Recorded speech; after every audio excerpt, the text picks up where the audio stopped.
नमस्कार दोस्तों, आज हम आपके लिए लेकर आए हैं क्लास 12 का सेकंड बुक का सबसे महत्वपूर्ण टॉपिक।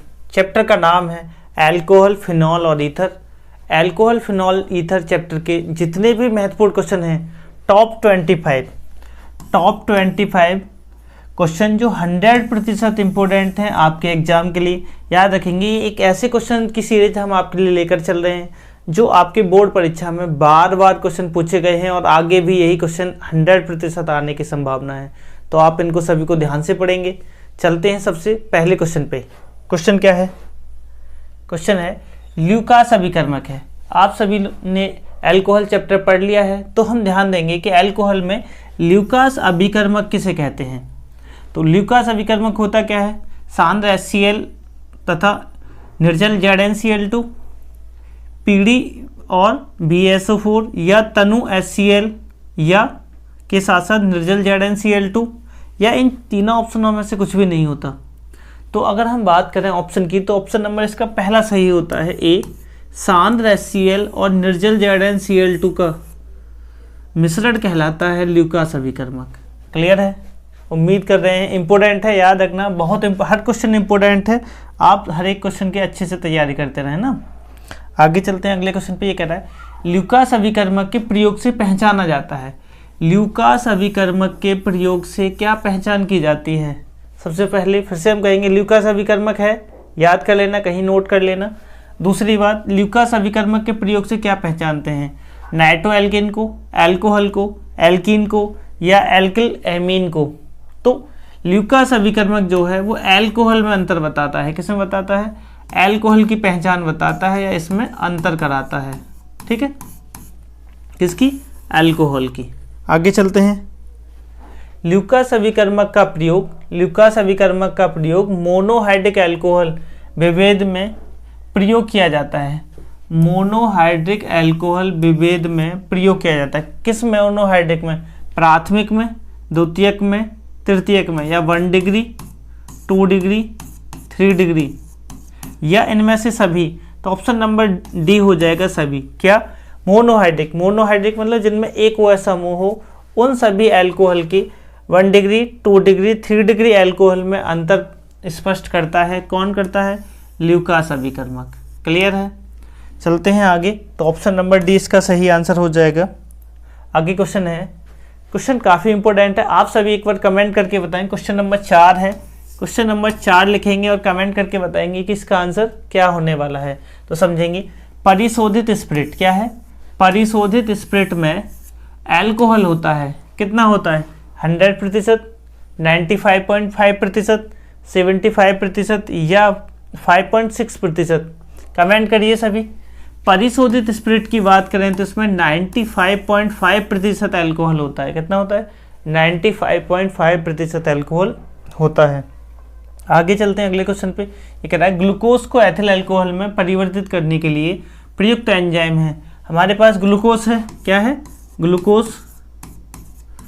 ग्लूकोज को अल्कोहल में, किसमें? एथिल अल्कोहल में परिवर्तित कर रहा है। C2H5OH। अच्छा, इस क्रिया की अगर हम बात करें तो इसमें CO2 भी प्राप्त होता है। ठीक, उनका पूछना यह है कि किस एंजाइम के द्वारा होता है। कमेंट करें आप सभी। तो अगर हम बात करें एंजाइम की, तो इन सभी में जो होते हैं इन्वर्टेस, जाइमेस, डायस्टेस या सभी। तो इसका जो सही आंसर हो जाएगा, क्या होगा?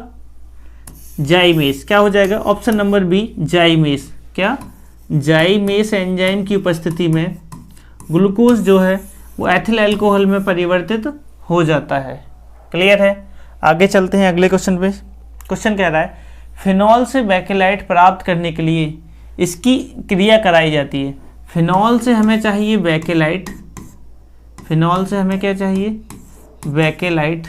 तो इनका क्वेश्चन ये है कि किससे क्रिया हम कराते हैं। ठीक, ध्यान से समझेंगे। एसिटाल्डिहाइड के साथ, एसीटोन के साथ, फॉर्मेल्डिहाइड के साथ या क्लोरोबेंजीन के साथ। आप सभी कमेंट करें। साथ के साथ एक बात और ध्यान रखें, ये टॉप 25 क्वेश्चन हैं। क्वेश्चन बहुत सारे हैं, हमने उनमें से सिर्फ उन्हीं क्वेश्चनों को उठाया है जो आपके लिए सबसे ज़्यादा इंपॉर्टेंट हैं। क्लियर है ना? तो आप हर क्वेश्चन को अच्छे से 1 बार, 2 बार, 3 बार प्रैक्टिस करेंगे, जिससे कि आपके लिए हर क्वेश्चन याद हो जाए इस तरह से ना। तो बात करें फिनॉल की, तो फिनॉल की क्रिया अगर हम फॉर्मेल्डिहाइड से करा दें, किससे करा दें, फॉर्मेल्डिहाइड से करा देते हैं। चलते हैं, क्वेश्चन है फिनॉल का सांद्र HNO3 व सांद्र H2SO4 के साथ मिश्रण द्वारा अधिक अवधि तक नाइट्रीकरण कराने से प्राप्त होता है। इनका कहने का मतलब ये है कि फिनॉल की क्रिया, किसकी क्रिया, फिनॉल की क्रिया सांद्र HNO3 से और सांद्र सल्फ्यूरिक अम्ल के साथ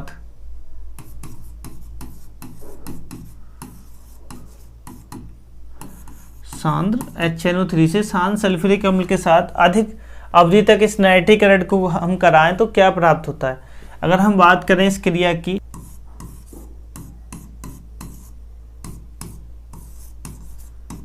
NO2 NO2 और NO2, क्या है इसका नाम, पिक्रिक अम्ल। क्या नाम है, पिक्रिक अम्ल।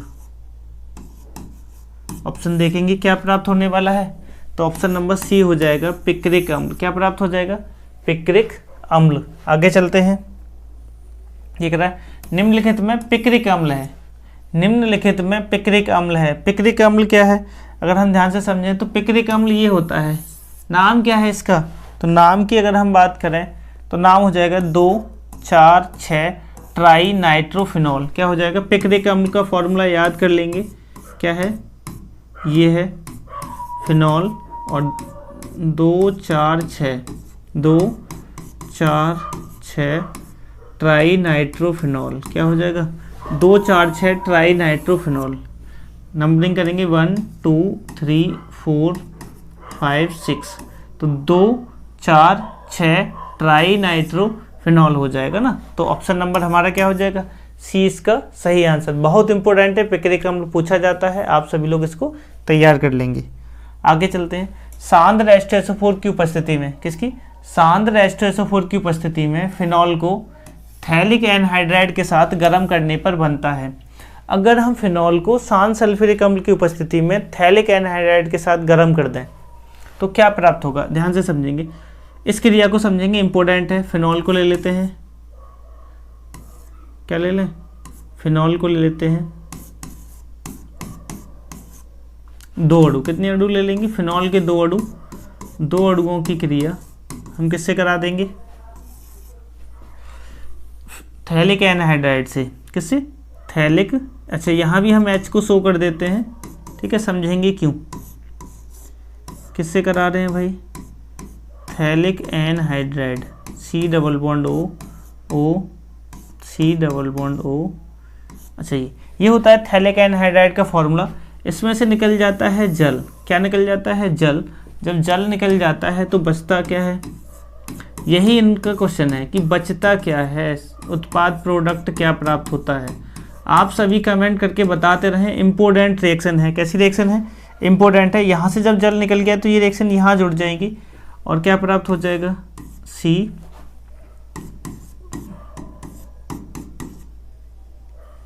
ध्यान से समझ लेना, बिल्कुल सेम स्ट्रक्चर बनाना है हमें और कुछ नहीं करना ना।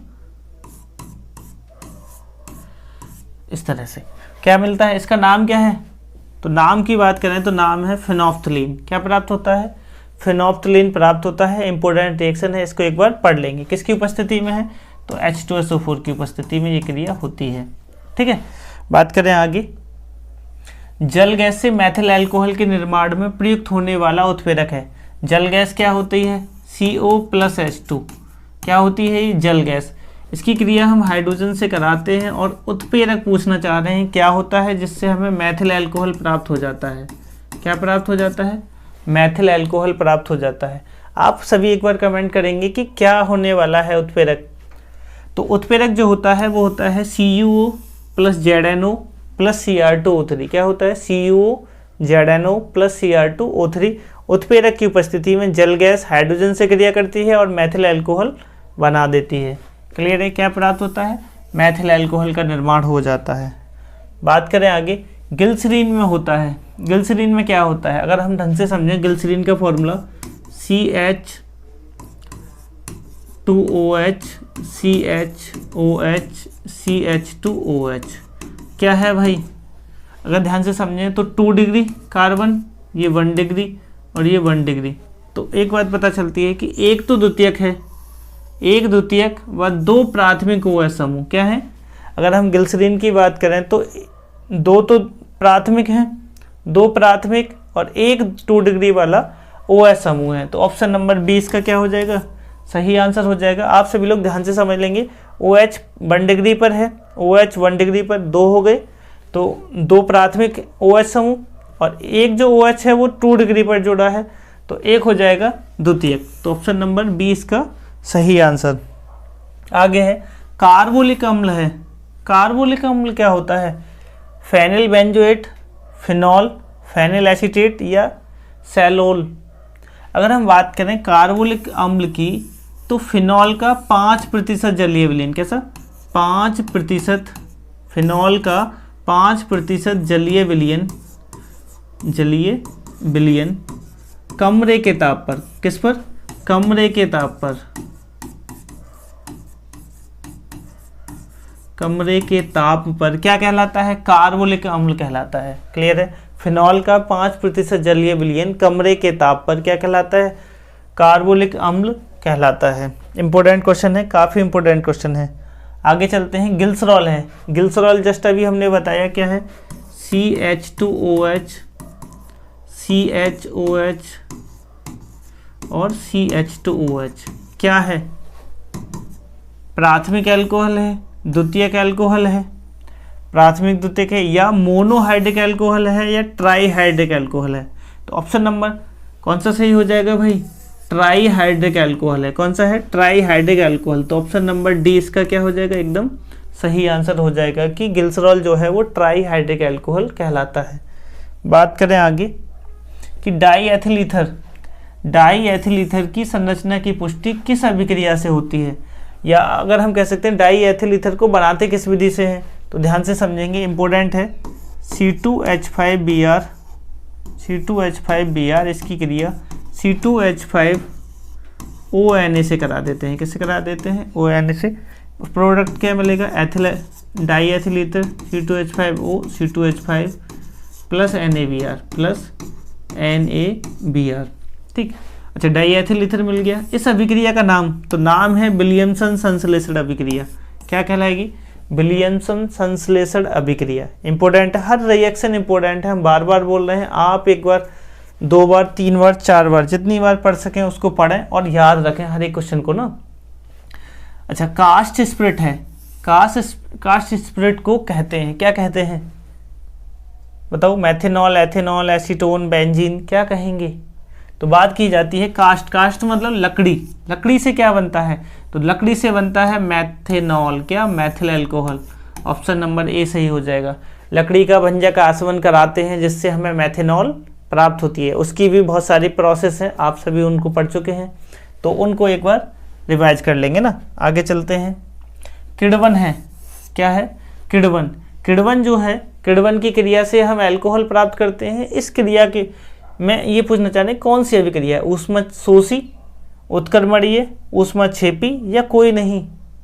अगर हम इस क्रिया को समझें तो ये जो अभिक्रिया होती है ऊष्मशोषी अभिक्रिया होती है, इसमें ऊर्जा की आवश्यकता होती है, तो ये अभिक्रिया क्या कहलाएगी, ऊष्मशोषी। बात समझ में आ रही है। आगे चलते हैं, आगे क्वेश्चन है, किस एंजाइम की उपस्थिति में ग्लूकोज व फ्रक्टोज दोनों एथेनॉल में परिवर्तित हो जाते हैं। जस्ट आज ही हमने इस अभिक्रिया में बात की थी कि किस एंजाइम की उपस्थिति में ग्लूकोज व फ्रक्टोज दोनों एथेनॉल में परिवर्तित हो जाते हैं। अगर हम बात करें C6H12O6 की, ग्लूकोज या फ्रक्टोज की, ये बदल जाते हैं C2H5OH में और क्या प्राप्त होता है, CO2। ठीक, संतुलित करेंगे, 2 से गुणा कर देंगे तो संतुलित हो जाएगी। उत्प्रेरक होता है जाइमेस एंजाइम। कौन सा होता है, जाइमेस एंजाइम। इंपॉर्टेंट है, क्लियर है। आगे चलते हैं, आप सभी एक बार कमेंट करके एक बार हमें बताएं कि क्वेश्चन कैसे हैं, कितने क्वेश्चन सॉल्व हो रहे हैं, किस क्वेश्चन में आपका डाउट है। ठीक है, और आपसे हम कहेंगे कि कुछ नाम को भी याद करते रहें, जैसे बेंजीन डाई एजोनियम क्लोराइड। क्या है, बेंजीन डाई एजोनियम क्लोराइड। तो इसका आपको फॉर्मूला भी पता होना चाहिए ना, क्या होना चाहिए इसका फॉर्मूला भी पता हो। जितना ज़्यादा आपको मालूम रहेगा फॉर्मूला, उतना ही ये आपके लिए आसान लगने लगेगा ना। को तनु सल्फ्यूरिक अम्ल के साथ उबालने पर जब हम इसे H2SO4 के साथ उबालते हैं तो इनका कहना ये है कि क्या बनता है। अगर हम इसे H2SO4 के साथ उबालते हैं तो ध्यान से समझेंगे, जल मिला होता है तो HCl निकल जाएगा, N2 निकल जाएगा, फिनॉल बनता है। क्या बनता है? फिनॉल प्राप्त होता है। ठीक है, तो ऑप्शन हम पहचान लेंगे कौन सा है, ऑप्शन नंबर सी। क्या प्राप्त हो जाता है? फिनॉल प्राप्त हो जाता है। बेंजीन डाईएजोनियम क्लोराइड को तनु H2SO4 के साथ उबालते हैं। ठीक है, कैसा है ये? तनु, जब तनु H2SO4 के साथ इसे उबालेंगे तो हमें क्या प्राप्त हो जाएगा? फिनॉल। तो ऑप्शन नंबर सी इसका क्या हो जाएगा? सही आंसर।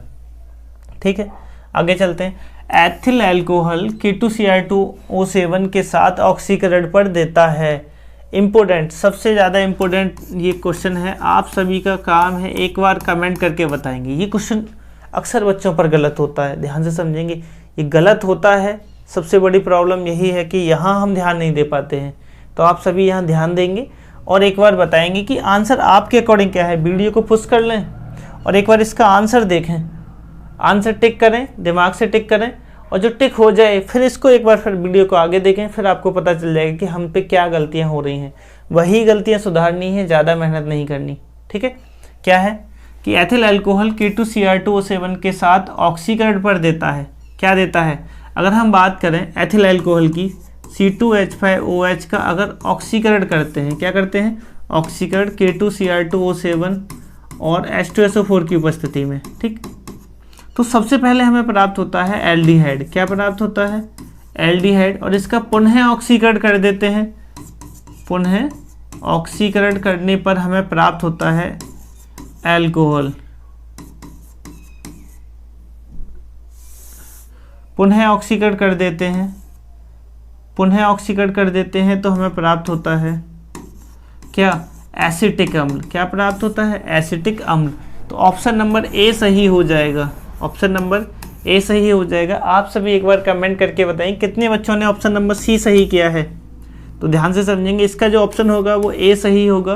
क्यों? क्योंकि पहले एसिटाल्डिहाइड देता है और एसिटाल्डिहाइड का पुनः ऑक्सीकरण हो जाता है, जिससे हमें एसिटिक अम्ल प्राप्त हो जाता है। तो आप सभी ध्यान देंगे कि इसको थोड़ा ढंग से पढ़ना है ना।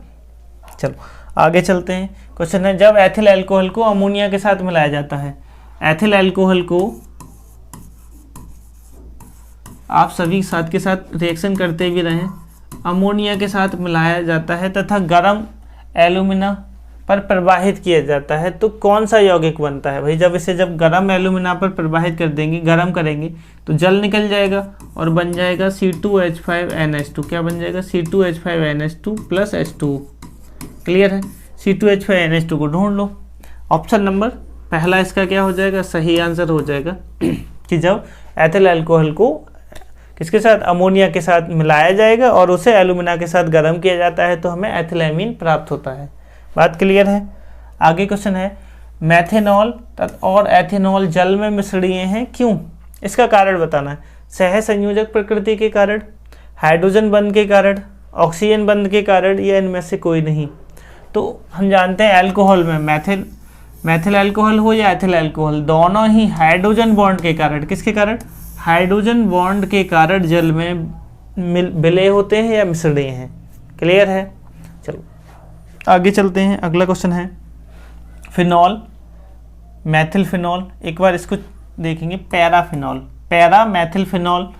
आगे है मेटा नाइट्रोफिनॉल और पैरा नाइट्रोफिनॉल के लिए अम्लता का बढ़ता क्रम होगा।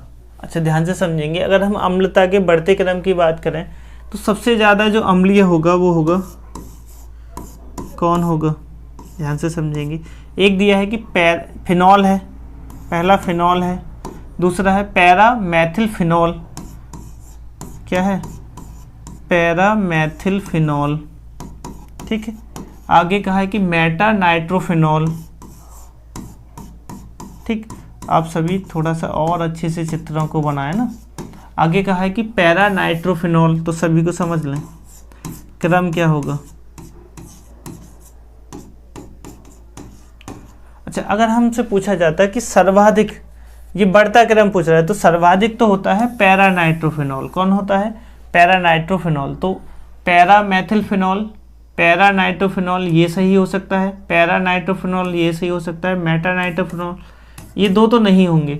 अब इन दो में समझेंगे। अच्छा, सबसे कम पूछा जाए तो मैथिल समूह, कौन सा? मैथिल वाला जो समूह होगा, तो ये है पैरा मेथिलफिनॉल, पैरा मेथिलफिनॉल। इन दोनों में से टिक करना पड़ेगा ना हमें। तो सबसे पहले समझेंगे, पहले नंबर पर आता है पैरा मेथिलफिनॉल, फिर इसके बाद आएगा फिनॉल, तो ऑप्शन नंबर सी सही हो जाएगा। क्रम समझ लेना, पहला नंबर पैरा मेथिलफिनॉल, दूसरा फिनॉल, तीसरा मेटा नाइट्रोफिनॉल, और चौथा जो हो जाएगा वो हो जाएगा क्या? Para nitrophenol. तो अम्लीयता का बढ़ता क्रम, किसका बढ़ता क्रम? अम्लता का बढ़ता क्रम। ऑप्शन नंबर सी सही है। क्लियर है? ऑप्शन नंबर क्या है? सी सही है। इसको थोड़ा सा सही तरीके से समझ लें। काफ़ी इंपॉर्टेंट क्वेश्चन है, बहुत इंपॉर्टेंट क्वेश्चन है। आप इसको एक बार बना लेंगे ना। आगे चलते हैं। अच्छा, आप सभी के लिए टेलीग्राम पर हम इस PDF को भेज देते हैं, वहाँ से डाउनलोड कर लिया करें, जिससे कि आप सभी लोग इसके नोट्स भी प्रॉपर तरीके से बना सकें। NaOH की उपस्थिति में फिनॉल की CaCl3 के साथ अभिक्रिया से हाइड्रोक्सी बेंजल्डिहाइड बनता है। इस अभिक्रिया को कहते हैं फिनॉल की क्रिया। आप सभी को डायरेक्ट ही बता देना है कि फिनॉल की क्रिया किससे? CHCl3 और NaOH से। अच्छा, यहीं से ही हम बता सकते हैं। अच्छा, इन्होंने उत्पाद भी बता दिया है कि हाइड्रोक्सी बेंजल्डिहाइड प्राप्त होता है। ठीक। अच्छा, और कुछ निकालना चाहें तो NaCl निकाल देंगे और H2O निकाल देंगे ना। अगर रिएक्शन कंप्लीट करनी है तो हम इस तरह से निकाल देंगे। ठीक। चाहो तो संतुलित भी करनी है, 3 ले लेना, 3 NaCl और 2 H2O। मेन चीज़ आती है कि इस अभिक्रिया को हम कहते क्या हैं। कमेंट करके आप लोग बताइए कि इस अभिक्रिया को हम कहते क्या हैं, इस अभिक्रिया को क्या कहेंगे। तो ऑप्शन नंबर ए सही हो जाएगा, राइमर टीमैन अभिक्रिया। क्या हो जाएगा? राइमर टीमैन अभिक्रिया कहते हैं। इंपॉर्टेंट है, हर साल पूछी जाती है। क्लियर है? महत्वपूर्ण अभिक्रियाएं हम लेकर आएंगे, तो आप समझेंगे कि वहाँ भी हम इस अभिक्रिया को दोबारा कराएंगे। तो कहीं ना कहीं आपको यही याद कर लेनी है, बार बार नहीं पढ़ना है। ठीक। ये कह रहा है फिनॉल को जब हम ब्रोमीन जल के साथ अच्छी तरह हिलाकर अभिकृत करवाया जाता है। फिनॉल को जब ब्रोमीन जल के साथ अच्छी तरह मिलाकर अभिकृत करवाया जाता है तो सफ़ेद अवक्षेप प्राप्त होता है। यह अवक्षेप है। अच्छा, ब्रोमीन की क्रिया, अच्छा फिनॉल की क्रिया ब्रोमीन जल से, फिनॉल की क्रिया किससे? ब्रोमीन जल से, Br2 से। चाहो तो लिख देना ब्रोमीन जल। क्या है? ब्रोमीन जल से जब हम कराते हैं तो हमें प्राप्त होता है 2,4,6 ट्राइब्रोमोफिनॉल। क्या? 2,4,6 ट्राइब्रोमोफिनॉल। ठीक, 2,4,6 ट्राइब्रोमोफिनॉल। ठीक है, ऑप्शन नंबर क्या हो जाएगा? सी इसका सही आंसर हो जाएगा। आगे चलते हैं। क्वेश्चन है, फिनॉल को जिंक रज के साथ आश्रित करने पर प्राप्त होता है। अगर हम फिनॉल की क्रिया, थोड़ा सा चित्र को सही कर लेना, किसकी? फिनॉल की क्रिया